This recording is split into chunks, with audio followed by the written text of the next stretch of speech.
मित्रों नमस्कार। प्रत्येक बार की तरह इस बार भी मेरा प्लान है एक नए टूरिस्ट स्पॉट पे जाने का, और वह जगह है अयोध्या जिले में स्थित, उसके पूर्वी छोर पर सरयू नदी के किनारे। जगह का नाम है श्रृंगी ऋषि आश्रम, जिसका रामायण कालीन इतिहास बहुत ज़बरदस्त है और उसका पौराणिक महत्व भी बहुत अच्छा है। तो आज हम जाएंगे श्रृंगी ऋषि आश्रम और आपको वहां पहुंच के सारी अपडेट, सारी जानकारी मुहैया कराएंगे। तो चलता हूं साथियों।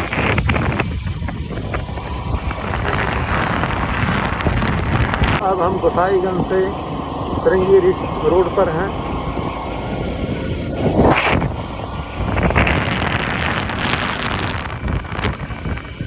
ये श्रृंगी ऋषि द्वार है, वहीं से कुछ दूरी पर श्रृंगी ऋषि आश्रम।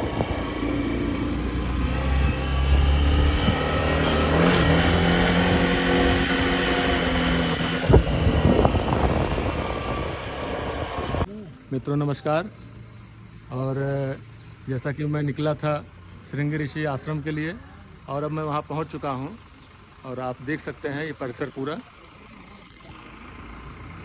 ढेर सारे मंदिरों से सुसज्जित, तमाम मठ और तमाम समाज के मंदिर यहाँ पे हैं। जिला पंचायत भवन भी है और एक विद्यालय भी है यहाँ, प्राथमिक विद्यालय छोटे बच्चों का। और पहुँच चुका हूँ। पुलिस की वैन भी जा रही है जो कि सुरक्षा में रहती है। और ये देखिए रहा श्रृंगी ऋषि आश्रम मित्रों, और ये रही सामने सरयू नदी। उस पार जिला बस्ती है, इस पार जिला अयोध्या है। और इसी नदी के तट पर, सरयू नदी के तट पर ही एकदम किनारे देखिए यह आश्रम मौजूद है। और अब मैं सीढ़ियों से नीचे उतर रहा हूँ और आपको दिखाता हूँ यह आश्रम। ये देखिए सोशल डिस्टेंसिंग के लिए यहाँ देखिए छल्ले बनाए गए हैं गोल गोल। और ये रहा मंदिर, श्रृंगी ऋषि आश्रम का मंदिर है ये देखिए। यहीं पर तपस्या करते थे श्रृंगी ऋषि। और अब मैं चलता हूँ दर्शन करने महाराज जी के।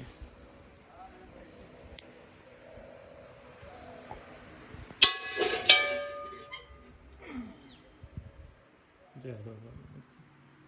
ये देखिए और साथियों मैं स्थित हूँ अब सरयू नदी के बिल्कुल किनारे। आप ये जगह देख सकते हैं, इस साइड में है अयोध्या डिस्ट्रिक्ट और उस साइड में है बस्ती जिला।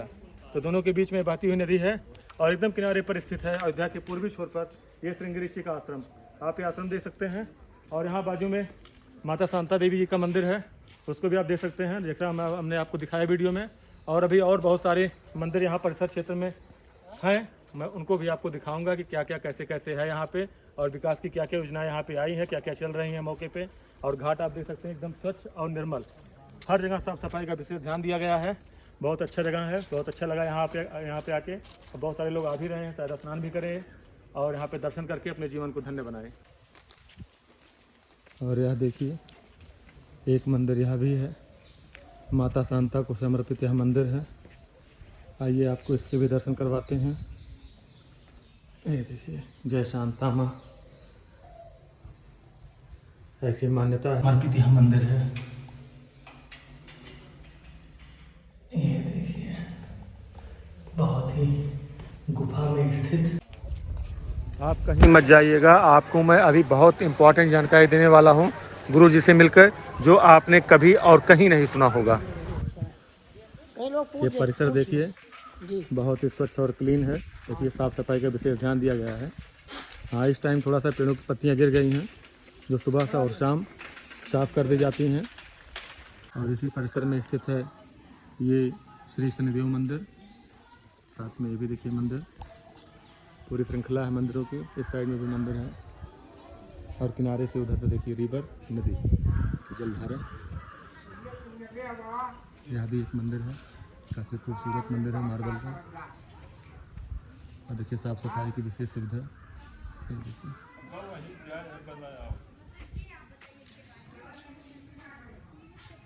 ये देखिए ये हवन कुंड की जगह है, जहाँ पे हवन होते हैं विशेष दिनों में। यह है श्री राधा कृष्ण मंदिर, और ये देखिए कुर्मी समाज का मंदिर है।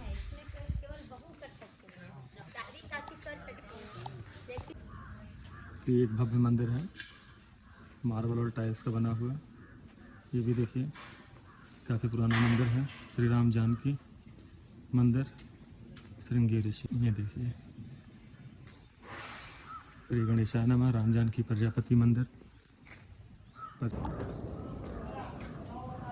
बाप अलग। और ये श्री लक्ष्मी नारायण मंदिर, काफ़ी पुराना मंदिर है। और इसी मंदिर के बगल से नीचे सीढ़ी जाती है घाट पे स्नान के लिए, जहाँ पे संत समाज के लोग जाके स्नान भी करते हैं। और देखिए नदी स्थित है वहाँ पे। और ये देखिए यहाँ भी बगल में भी एक मंदिर स्थित है। ये देखिए मित्रों, सरयू का किनारा, नदी इसे कहते हैं। 1.5 से 2 किलोमीटर चौड़ी नदी, और ये सूर्य आसमान में विद्यमान, अस्त की तैयारी में। बहुत ही मनोरम सूर्यास्त होता है यहाँ का। देख सकते हैं पानी के यानी जल के अंदर सूर्य देवता अस्त होते हैं। देखने में बहुत ही मनोरम और अच्छा लगता है। और यहाँ रास्ते में चलते हुए मुझे एक बाबा जी मिले हैं, अशोक कुमार दास जी। ये देखिए, और इन्हीं के द्वारा हम कुछ जानकारी इकट्ठी करेंगे श्रृंगी ऋषि महाराज के। तो चलते हैं।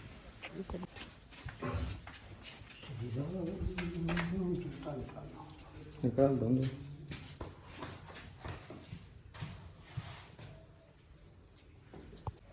मित्रों नमस्कार। और अब मैं श्रृंगी ऋषि आश्रम में पहुंच चुका हूं, सीताराम कुटीर में। और जिसके मुख्य जो है महात्मा है रामपाल प्यारे दास जी महाराज। और अब मैं उनसे कुछ वार्ता करूंगा, जानकारी हासिल करूंगा कि श्रृंगी ऋषि का क्या महत्व है, पौराणिक और आध्यात्मिक। तो हम चर्चा करते हैं। श्रृंगी ऋषि का महत्व तो राम जी से ही है जी, क्योंकि राम जी के जन्म के मूल कारक अगर माना जाए तो श्रृंगी ऋषि भगवान ही है। हाँ बराबर है ना। तो वैसे विभांडक ऋषि एक हुए हैं। राम वाल्मीकि रामायण में ये प्रसंग आता है कि श्रृंगी ऋषि जो है उनका जो नाम है सो नाम ऋष्यशृंग नाम था उनका। अच्छा, ऋष्यशृंग नाम था उनका। उसका कारण था कि विभांडक ऋषि वन में रहते थे, उनके आसपास कहीं कोई मनुष्य नहीं थे, वो एकदम घोर जंगल में रहते थे जी। तो कभी ऐसा एक क्रिया शरीर के साथ हो जाती, सबके साथ होता है कि उनका तेज निकल गया जी। उसके बाद वो नदी में स्नान करने गए तो स्नान करके निकले तो आगे ही एक मृगी, हिरणी जिसको कहते हैं, वो जल पी रही थी। तो उनके तेज को उसने पी लिया जल के साथ जी। तो उसको गर्भ रुका। और गर्भ जब 9 महीने बाद या जब भी जितने भी दिन में हिरणी का गर्भ निकलता हो तो जब वो पूरा हुआ और वो जन्म दिया उसने, तो एक बालक को जन्म दिया जी। वो मनुष्य जैसा था, केवल उसमें कारण एक ही चीज थी कि उनके 2 सींग थी। अच्छा, भाई मृगी है तो थोड़ा अंश उसका भी आएगा। हाँ, जैसे भागवत जी में आता ना, गोकर्ण जी जब होते हैं जी तो वो उनके कान गाय के जैसे रहते थे, बाकी पूरे वो मनुष्य ही थे जी जी जी। तो ऐसे ये विभांडक ऋषि के तेज से उत्पन्न हुए थे। तो मृगी ने विभांडक ऋषि के तेज को धारण किया था, तो उसके कारण कि उसका कुछ अंश था तो वो 2 सींगों के रूप में था मृगी का। बाकी वो मनुष्य ही थे पूरे।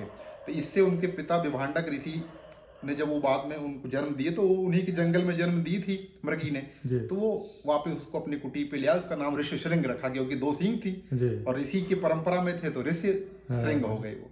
बाद में अपभ्रंश में उनका नाम गोस्वामी मानस में गोस्वामी जी ने श्रृंगी ऋषि उनका नाम कर दिया। श्रृंगी ऋषि वशिष्ठ बुलावा एक नाम दिया। तो श्रृंगी ऋषि भगवान फिर उसी वन में ही रहते थे और उन्होंने कभी मनुष्यों को देखा नहीं था कि कोई कुछ और भी होता है हम लोगों के अलावा जी जी। तो राजा रोमपाद हुए, अभी बिहार में कोई जगह है उसका नाम अभी नहीं याद है। तो वो राजा रोमपाद के नगर में बारिश नहीं हो रही थी, सूखा पड़ गया था बहुत सारे वर्षों से बहुत। और सूखा पड़ने के कारण ये हो गया कि त्राही त्राही मच गई। तो राजा रोमपाद को किसी ने कहा कि अगर ऋष्यशृंग को आप ले आते हैं और वो यहाँ आके यज्ञ कराएं तो इस उनके यज्ञ के करने से यहाँ पे आपके यहाँ बारिश होगी जी जी। तो उन्होंने कहा कि उनको कैसे लाया जाए। बोले आप उनको अपनी नगर वधुओं को भेजिए। नगर वधुएं थी राजा रोमपाद के नगर की, तो वो जिनको वैश्या कहते हैं आज की भाषा में जी। तो वो नगर वधु ही आई और नाव ही एक मार्ग था आने का, तो नदी का किनारा भी था। तो वो मतलब उसमें लिखा है वाल्मीकि रामायण में कि पेड़ लगाया उन्होंने नावों में, उसमें नकली जो फल बना बना के लगाए और कुछ असली फल उनको खाने के लिए आती, उनको लुभाती। तो उन्होंने पहली बार देखा था कि कोई एक ऐसा भी है जिसके शरीर में थोड़ा बदलाव है जी। भाई पुरुष के और स्त्री के शरीर में तो बदलाव होता ही है। तो वो धीरे धीरे उनको अपनी तरफ आकर्षित करके और उनको अपने साथ ले गई नगर में, राजा रोमपाद के नगर में। वहाँ पे शांता जो थी, किसी कल्प में कहते हैं कि राजा दशरथ जी की पुत्री थी कैकेयी से। अच्छा। शांता जो थी बहुत पहले किसी कल्प में रही होंगी। कल्प प्रतिप्रभो होता रही लिखा है ना, तो रामचरित नाना विधि कर रही। तो उस प्रकार से तो शांता जी उनकी गोद ली हुई कन्या थी राजा रोमपाद की। अच्छा।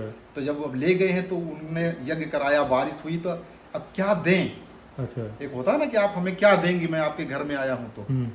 तो उन्होंने उस पुत्री का विवाह उनसे कर दिया। अच्छा। सिंह ऋषि महाराज से शांता जो हैं, अच्छा, इनका विवाह किया, उनको जामाता बनाया और वहीं अपने ही नगर में स्थान दिया उनको रहने के लिए जी। फिर बाद में विभांडक ऋषि गए, बहुत क्रोधित हुए थे कि मेरे पुत्र को आप लोग ले आए हैं धोखे से। लेकिन जब उन्होंने अपनी बहू को देखा और बड़े वो, फिर ठीक है, माहौल शांत हो गया।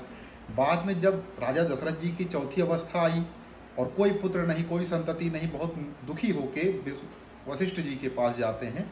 तो वशिष्ठ जी ने उनसे कहा कि विश्वामित्र कि आप दशरथ जी ऐसा कीजिए कि बुलाइए, श्रृंगी ऋषि को बुलाइए जी। तो उन्होंने कहा कि कैसे?